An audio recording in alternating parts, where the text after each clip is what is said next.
Alright guys, I'm going to construct a bridge going from one patio to the other. I've been wanting to do this for a while, finally getting it done. Got all my wood, got the 4x4s cut.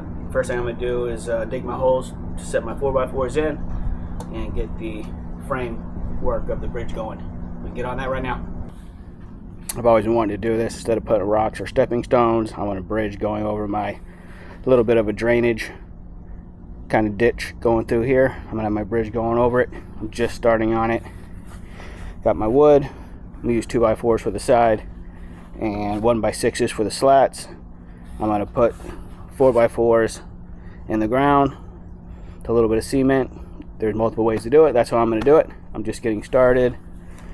Got those cut and I'm starting on my holes for the 4x4s.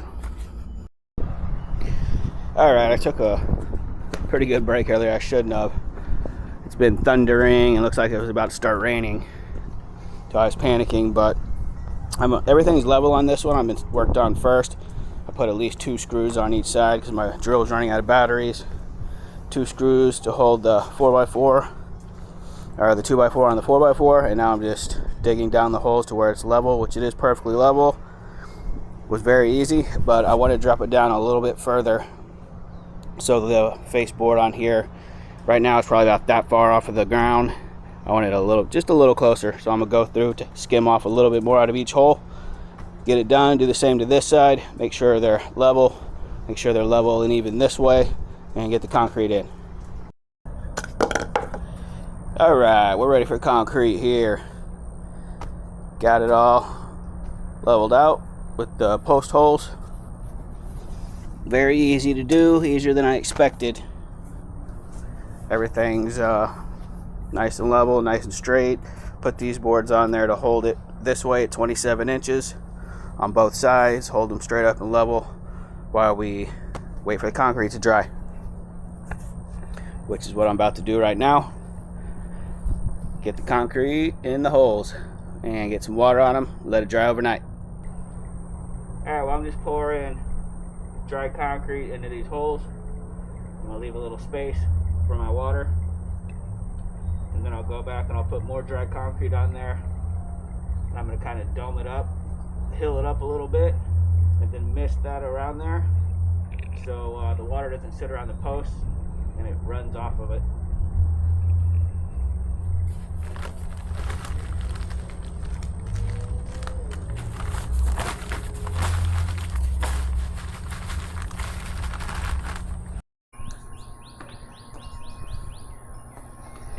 Alright guys, here's where we're at. So the next morning, concrete had enough time to settle up enough for it to be worked on. I got the first layer of stain, and with this stain it says to do 2 coats, 2 thin coats. Just got done with that one, that's why it looks a little splotchy. Of course, I'm staining treated lumber here, and I'm not doing anything special to it. I'm not sanding it or anything else, just throwing stain on it, so it's not going to look, you know, spectacular or flawless anyway. You can see I didn't get any of it on camera, but if you see the bottom of the pillars here or the posts, I healed it up, and that's hard now. I misted it several times yesterday, about every 30 minutes to an hour, and I got each post. I went with a little I cut a water bottle and I sprinkled concrete after I filled in the things. Like I said, added 1 little water bottle of water to each hole, because that's kind of what it came out to, roundabout. That's how much water it needed.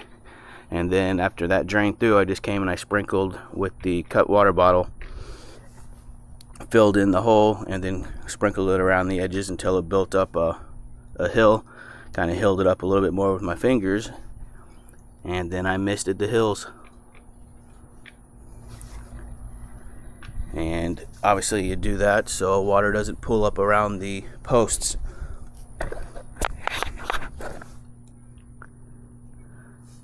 see the hills around them, especially down in here. I wanted to do that because that's where a lot of my water drains off. The whole yard comes through here, so I got this ditch right here. I used to have flagstones coming through here, but now that I've dug it deeper and I put this drainage ditch kind of runoff through here, I needed to get something better. That's why I did this bridge.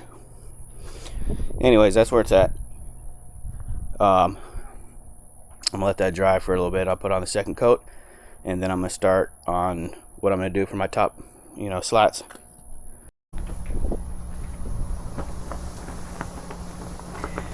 Alright guys, a little windy out and I'm not getting the microphone, so we're gonna have to deal with it. It's the following weekend. This is where I am on the bridge. Getting these end pieces cut. I'll get them sanded and stained, get them on, put on my faceboard. Side's done. See, I got them screwed in. Got to do this side, and pretty much done. I am going to hit the sides and then do a last coat of the stain and seal after I have them all screwed down, because some stress cracks after getting them screwed down do form, and so that'll fill all that in, and some of the cracks around where the screws went in. Get all that filled in with the stain and seal, we'll be good to go. I'm actually going to take it a step further. I'll get into that a little bit later, and I'm going to do a separate video on what I'm going to do to protect the stain on here. That's where I am right now on it, and I'm going to continue to get that side cut out, and hopefully we get it knocked out this weekend. Alright, we got all the planks on. I think that's what you call them. I don't know. Kind of went lazy on the edges of these faceboards, but I planned on putting the last third coat on there after it was all screwed down anyway. That really didn't matter. Not that big of a deal. Did run into a few issues. Main issue is the crappy stain. When I didn't do any research, I just picked a random stain off the shelf while I was at the store thinking, it would work, and then I stained everything, put most of the things down, and then decided to look it up. Apparently that's one of the worst stains you could get, and it doesn't last even a year. Starts peeling off and doing all sorts of stuff. So I got some, I think it's called Spar varnish, that I'm gonna coat over it. It's used on boats, so hopefully that makes it last a long time. And I think I just got to reapply that maybe once a year to keep it looking nice without any extra sanding and stuff. So hopefully that goes good. Only problem is it's outside in the sun, and that stuff you're supposed to do it at a certain temperature, and it could be really difficult if the temperature and everything isn't correct while you're putting it on. You can't do it in direct sunlight, or if the temperature is over 85 degrees. So luckily it's cloudy today, and I got to do multiple coats of that. I also got an anti-slip powder, I think, that I'm going to do on the very top layer, so it's not too slippery if these boards get wet. That's where I am right now on the bridge. Pretty much done. I got to stain the sides that I left unstained, which now I'm kind of wishing I just would have stained those while I was doing the pieces. But I'm going to put last coat of stain on here, because you can see when you screw these boards down, when you force it to lay flat, it could create new cracks on a couple of these boards, plus little fine cracks around the screw heads on some of them. Some of them don't have it, and some of them do. Even though I was being super careful, it still cracks like that sometimes. Like these cracks, they got bigger or appeared out of nowhere because you're forcing the board down. There's probably one of the worst ones. But once I get my last coat of stain and then the varnish over it, none of that should be an issue. So I'm going to start staining my edges and do a last coat of stain on it. I'm going to use a razor blade, go around and try to get some of these little wood fibers that come out of the screw sometimes, like that one. I just don't want them on there. It's not a big deal, but I'm going to try to take those off. Then I'm going to start with my final coat of stain on my sides. Of course, I got to do at least 2 coats on the sides, probably 3, and then just 1 on the top, so it kind of sucks. We'll have to see how that goes. Alright, so the edging's actually not that difficult. Pretty easy. I've been working on it for maybe 10 minutes and I've gotten almost half the bridge done. But guess what we have now, guys? Some raindrops coming in, little light sprinkles all of a sudden. The last thing you want to get, barely little, is water on wet stain, because then it leaves little spots. It's a no-no. One of these, actually, a spot of water dripped out of my hair and I left a spot on here. I had to go over one inside when I was redoing them. Besides, it shouldn't be a huge concern, but just one thing after the next trying to get this done. The weather is not going to cooperate. On a good note, the sides are really easy to stain. Alright guys, bridge is done. It's been done for a few days. I left the tarp over it so it wouldn't rain on it every day, and just took the little canopy tarp off of it, wiped it down with a towel, and that's how it came out. See, it's still a little, there's some water on it, but that's how it came out. Looks pretty nice. It's coming out kind of shiny on the video. It's not that shiny. I used a matte finish, and the grip on the top feels perfect. Put that Sure Grip, or that grip stuff, sand in the top coat, and it's perfect. Just got to get my rocks in here to complete my dry creek bed. But that's how it come out looking. That's how it's looking so far.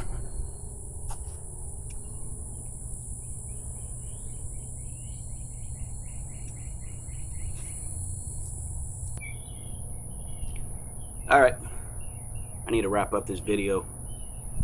It's been a couple weeks. I've had this bridge completed.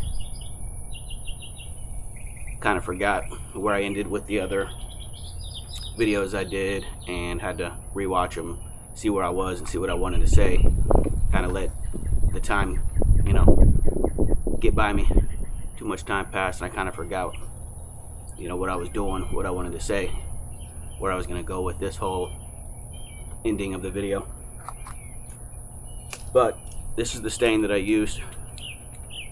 It's a Behr Premium semi-transparent waterproofing stain and seal. I regret using this stain. It says it lasts 6 years on decks. Pretty much I didn't do any research. I was in the store getting my wood. I wanted to get the stain at the same time. I wanted to use the same stain that I've used before on my hot tub surround and my little wall I made for my TV to hang on. Couldn't find that stain, so I just picked one. Figured it's a decent company, Behr, and that they should be able to make a product that will do what it's supposed to do.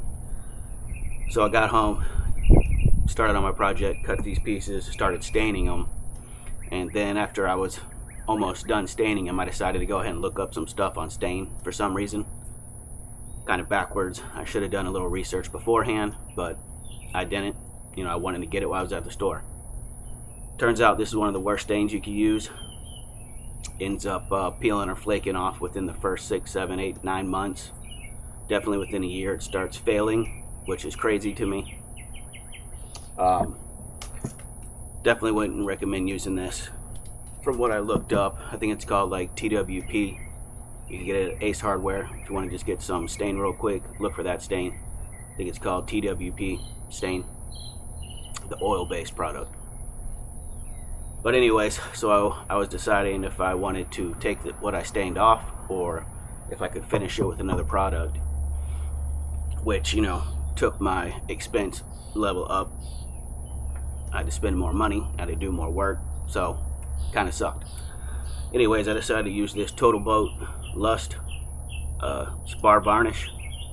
It's the matte finish, and this is used on boats and stuff like that. I couldn't find any information on it. I just came up with this on my own. I decided I'm going to try a product like this, do a final coat on it, and hopefully it will protect it for years to come. I might have to reapply this every year or two. We're going to see. I'll update it every maybe 6 months on how it's going. I also got a product to mix with this that helps with the slipperiness of this. If it gets wet, it's not slick. Let me go get that real quick. I forgot that I had that, and I forgot what it was. Alright, I couldn't find it. It's the name brand's Masonry Defender, and it's a non-slip additive that you add to the finishing coat of whatever project you're working on. So added that to this in a little cup, and it feels absolutely perfect. I've stepped on here after it rained. It's rained several times on this, probably almost every day for a week. Non-slip, I could barely feel it. Can't see it, didn't really change the look of it. So I would recommend using that, but do what you will. So I'm gonna do an update, and we'll see how this turns out about every, I don't know, 6 months, possibly even a year. A couple months past. If you want a little update, just ask me. I might be able to go ahead and quickly shoot one. Other than that, I love it. I think it turned out really well. I was going to do a curving deck to go over here, but that would have taken longer. It would have been harder to construct, and then it wouldn't have been as sturdy or as durable, pretty much, because all these pieces would have had to have been cut differently, angled on the 4x4s, and then these would have had to have been placed differently, and the gaps would have been different to make it curve. I decided at the last minute I didn't want to do that, and going straight like this made more sense to me, and I think it turned out great, and I love it. Alright, I remember something I wanted to say while I was editing the video, so I had to come back out here and reset up the camera, so it probably looks a little different. Anyways, if I had to redo this over, I would probably not stain it like this. I would probably just use Thompson's water seal on it. Apparently you could use that, and once a year you just could pressure wash the wood down and then reapply the Thompson's water seal real quick. Very fast, very easy to apply. Do that once a year, and they claim it should last forever, and that's what some of the pros recommend doing. So I'd probably go that route and not worry about staining the wood. You could also not stain it, end up looking like the fence, turning that grayish color, and it would still last for a pretty good amount of time. That's up to you. Another alternative is you could use used motor oil if you wanted to try to protect the wood. And do your research. If that's something you want to do, I might try something like that in the future on some wood project or something, but that's something else you could do to it. But like I said, Thompson's water seal might be the way to go. So all that being said, I love how this bridge turned out. Thinking about doing one in your yard, you know, construct it how you want. This is how I did this one, and we'll see how it holds up over time. Alright guys, later.